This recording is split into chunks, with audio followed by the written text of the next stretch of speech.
I'll tell you a little bit about irrational behavior, not yours, of course, other people's. After being at MIT for a few years, I realized that writing academic papers is not that exciting. I don't know how many of those you read, but it's not fun to read and often not fun to write, even worse to write. So I decided to try and write something more fun. And I came up with an idea that I will write a cookbook. And the title for my cookbook was going to be Dining Without Crumbs, The Art of Eating Over the Sink. And it was going to be a look at life through the kitchen. And I was quite excited about this. I was going to talk about a little bit about research, a little bit about the kitchen. We do so much in the kitchen, I thought this would be interesting. And I wrote a couple of chapters and I took it to MIT Press and they said, cute but not for us. Go and find somebody else. I tried other people and everybody said the same thing, cute, not for us. Until somebody said, look, if you're serious about this, you first have to write a book about your research. You have to publish something, and then you'll get the opportunity to write something else. If you really want to do it, you have to do it. So I said, I really don't want to write about my research. I do this all day long. I want to write something else, something a bit more free, less constrained. And this person was very forceful and said, look, that's the only way you'll ever do it. So I said, okay, if I have to do it, I had a sabbatical. I said, I'll write about my research if there's no other way, and then I'll get to do my cookbook. So I wrote a book on my research, and it turns out to be quite fun in two ways. First of all, I enjoyed writing, but the more interesting thing was that I started learning from people.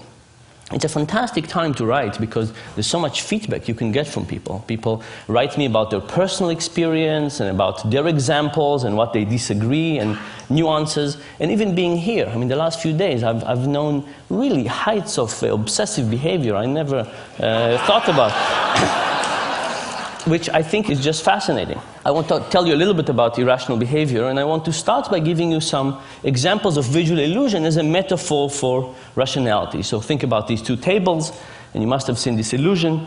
If I ask you what's longer, the vertical line on the table on the left or the horizontal line on the table on the right, which one seems longer? Can anybody see anything but the left one being longer? No, right? It's impossible. But the nice thing about visual illusion is we can easily demonstrate mistakes. So I can put some lines on, doesn't help. I can animate the lines, and to the extent you believe me, I didn't shrink the lines, which I didn't, I've proven to you that your eyes were deceiving you. Now, the interesting thing about this is when I take the lines away, it's as if you haven't learned anything in the last minute. You can't look at this and say, okay, now I see reality as it is, right? It's impossible to overcome this sense that this is indeed longer. Our intuition is really fooling us in a repeatable, predictable, consistent way. There's almost nothing we can do about it aside from taking a ruler and starting to measure it. Here's another one. This is one of my favorite illusions. What do you see the color that the top arrow is pointing to? The brown, thank you. The bottom one? Yellow. Turns out they're identical. Can anybody see them as identical? Very, very hard. I can cover the rest of the cube up, and if I cover the rest of the cube, you can see that they're identical. And if you don't believe me, you can get the slide later and do some arts and crafts and see that they're identical. But again, it's the same story, that if we take the background away, the illusion comes back, right? There's no way for us not to see this illusion. I guess maybe if you're colorblind, I don't think you can see that. I want you to think about illusion as a metaphor. Vision is one of the best things we do. We have a huge part of our brain dedicated to vision, bigger than dedicated to anything else. We do more vision, more hours of the day than we do anything else. And we're evolutionarily designed to do vision. And if we have these predictable, repeatable mistakes in vision, in which we're so good at, what's the chance that we don't make even more mistakes in something we're not as good at? For example, financial decision making. Something we don't have an evolutionary reason to do, we don't have a specialized part of the brain, and we don't do that many hours of the day. And the argument is that on those cases, it might be the issue that we actually make many more mistakes. And worse, not have an easy way to see them. Because in visual illusions, we could easily demonstrate the mistakes. In cognitive illusion, it's much, much harder to demonstrate to people the mistakes. So I want to show you some cognitive illusion, or decision-making illusion in the same way. This is one of my favorite plots in social sciences. It's from a paper by Johnson and Goldstein. And it basically shows the percentage of people who indicate that they would be interested in giving their organs to donation. And these are different countries in Europe, and you basically see two types of countries. Countries on the right that seems to be giving a lot, and countries on the left that seems to be giving very little or much less. The question is why? Why do some countries give a lot and some countries give a little? When you ask people this question, they usually think that it has to be something about culture, right? How much do you care about people? Giving your organs to somebody else is probably about how much you care about society, how linked you are. Or maybe it is about religion.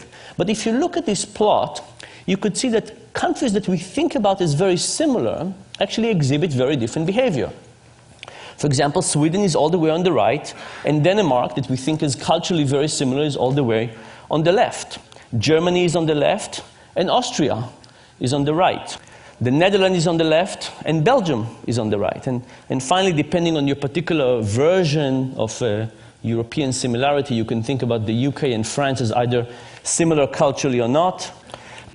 But it turns out that from organ donation, they're very different. By the way, the Netherlands is an interesting story. You see, the Netherlands is kind of the biggest of the small group.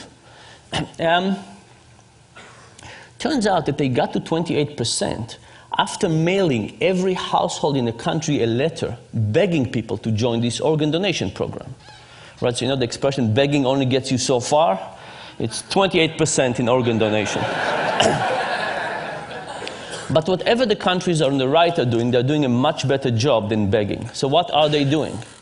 Turns out the secret has to do with the form at the DMV. And here's the story. The countries on the left have a form at the DMV that looks something like this. Check the box below if you want to participate in the organ donor program. And what happens? People don't check and they don't join. The countries on the right, the ones that give a lot, have a slightly different form. It says, check the box below if you don't want to participate. Interestingly enough, when people get this, they again don't check, but now they join the program. Now, think about what this means. You know, we wake up in the morning and we feel we make decisions. We wake up in the morning and we open the closet and we feel that we decide what to wear, and we open the refrigerator and we feel that we decide what to eat. And what this is actually saying that much of these decisions are not residing within us. They're residing by the person who's designing that form. When you walk into the DMV, the person who designed the form will have a huge influence on what you'll end up doing. Now, it's also very hard to intuit these results. Think about it for yourself. How many of you believe that if you went to renew your license tomorrow and you went to the DMV and you would encounter one of these forms, that would actually change your own behavior? Very, very hard to think that it will influence us, right? We can say, oh, these funny Europeans, of course it would influence them. But when it comes to us, we have such a feeling that we're at the driver's seat. We have such a feeling that we're in control and we are making the decision that it's very hard to even accept the idea that we actually have an illusion of making a decision rather than actual decision. Now, you might say, you know, these are decisions we don't care about. In fact, by definition, these are decisions about something that will happen to us after we die. How could we care about something less than something that happens after we die? So a standard economist, somebody who believes in rationality, would say, you know what? The cost of lifting the pencil and marking a V is higher than the possible benefit of the decision, so that's why we get this effect. But in fact, it's not because it's easy, it's not because it's trivial, it's not because we don't care, it's the opposite. It's because we care, it's difficult, and it's complex, and it's so complex that we don't know what to do. And because we have no idea what to do, we just pick whatever it was that was chosen for us. I'll give you one more example for this. This is from a paper by Redelmeyer and Shafir. And they said, you know, would this effect also happens to experts? People who are well paid, experts in their decisions, do it a lot. And they basically took a group of physicians. And they presented to them a case study of a patient. And they said, here's a patient, he's a 67-year-old farmer, he's been suffering from a right hip pain for a while. And then they said to the physician, yes, you decided a few weeks ago that nothing is working for this patient. All these medications, nothing seems to be working, so you refer the patient to hip replacement therapy, hip replacement, okay? So the patient is on a path to have his hip replaced. And then they said, half the physician, they said, yesterday, you reviewed the patient's case and you realized that you forgot to try one medication. You did not try ibuprofen. What do? Do you pull the patient back and try ibuprofen, or do you let them go and have hip replacement? Well, the good news is that most physicians in this case decided to pull the patient and try ibuprofen. Very good for the physicians. The other group of the physicians, they said, yesterday when you reviewed the case, you discovered there were two medications you didn't try out yet, ibuprofen and piroxicam. They said, your two medications didn't try out yet. What do? You let them go, or you pull them back. And if you pull them back, do you try ibuprofen or piroxicam? Which one? Now, think of it. This decision makes it as easy to let the patient continue with hip replacement, but pulling them back all of a sudden becomes more complex. There's one more decision. What happens now? Majority of the physicians now choose to let the patient go to hip replacement. I hope this worries you, by the way, when you go to see your physician. The thing is that no physician would ever say, piroxicam, ibuprofen, hip replacement, let's go for hip replacement. But the moment you set this as the default, it has a huge power on whatever people end up doing. I'll give you a couple of more examples of irrational decision making. Imagine I give you a choice. Do you want to go for a weekend to Rome, all expenses paid, hotel, transportation, food, breakfast, a continental breakfast, everything, or a weekend in Paris? Now, weekend in Paris, weekend in Rome, these are different things. They have different food, different culture, different art. Now, imagine I added a choice to the set that nobody wanted. Imagine I said a weekend in Rome, a weekend in Paris, or having your car stolen. Now, it's a funny idea, because why would having your car stolen in this set influence anything? But what if the option to have your car stolen was not exactly like this? What if it was a trip to Rome, all expenses paid, transportation, breakfast, but doesn't include coffee in the morning? If you want coffee, you have to pay for it yourself. It's €2.50. Now, in some ways, given that you can have Rome with coffee, why would you possibly want Rome without coffee? It's like having your car stolen. It's an inferior option. But guess what happened? The moment you add Rome without coffee, Rome with coffee become more popular, and people choose it. The fact that you have Rome without coffee makes Rome with coffee look superior, and not just to Rome without coffee, even superior to Paris. Here are two examples of this principle. This was an ad from The Economist a few years ago that gave us three choices. An online subscription for $59, a print subscription for $125, or you could get both for $125. Now, I looked at this and I called up The Economist and I tried to figure out what were they thinking. And they passed me from one person to another, until eventually I got to a person who was in charge of the website, and I called them up and they went to check what was going on, and the next thing I know, the ad is gone and no explanation. So I decided to do the experiment that I would have loved The Economist to do with me. I took this and I gave it to 100 MIT students. I said, what would you choose? And these are the market share. Most people wanted the combo deal. Thankfully, nobody wanted the dominated options. It means our students can read. But now, if you have an option that nobody wants, you would take it off, right? So I printed another version of this when I eliminated the middle option, and I gave it to another 100 students. Here's what happens. Now the most popular option became the least popular, and the least popular became the most popular. What was happening is that option that was useless in the middle was useless in the sense that nobody wanted it.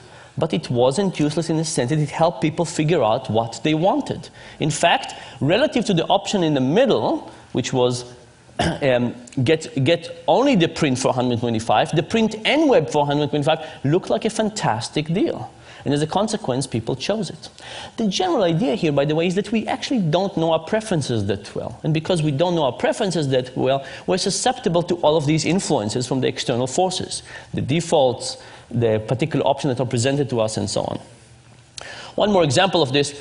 People believe that when we deal with physical attraction, we see somebody and we know immediately whether we like them or not, attracted or not. This is why we have these 4-minute dates.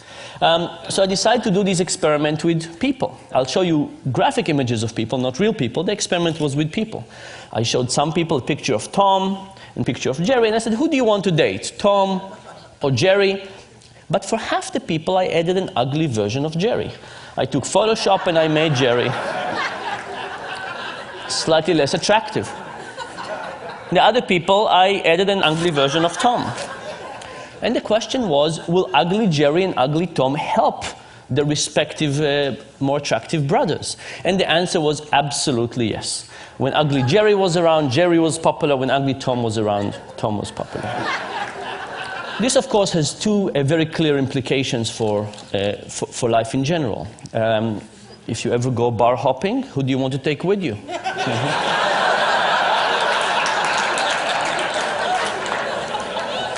You want a slightly uglier version of yourself. Similar, but slightly uglier. And the second point, of course, is that if somebody else invites you, you know how they think about you. Now you're getting it. What is the general point? The general point is that when we think about economics, we have this beautiful view of human nature. You know, what a piece of work is man, how noble in reason. We have this view of ourselves, of others. The behavioral economics perspective is slightly less generous to people. In fact, in medical terms, that's our view. But there is a silver lining. And the silver lining is, I think, kind of the reason that behavioral economics is interesting and exciting. You know, are we Superman or are we Homer Simpson? When it comes to building the physical world, we kind of understand our limitations. We build steps and we build these things that not everybody can use, obviously, but we build them. We understand our limitations and we build around it. But for some reason, when it comes to the mental world, when we design things like healthcare and retirement and stock markets, we somehow forget the idea that we're limited. And I think if we understood our cognitive limitations in the same way that we understand our physical limitation, even if they don't stare us in the face in the same way, we could design a better world. And that, I think, is the hope of this thing. Thank you very much.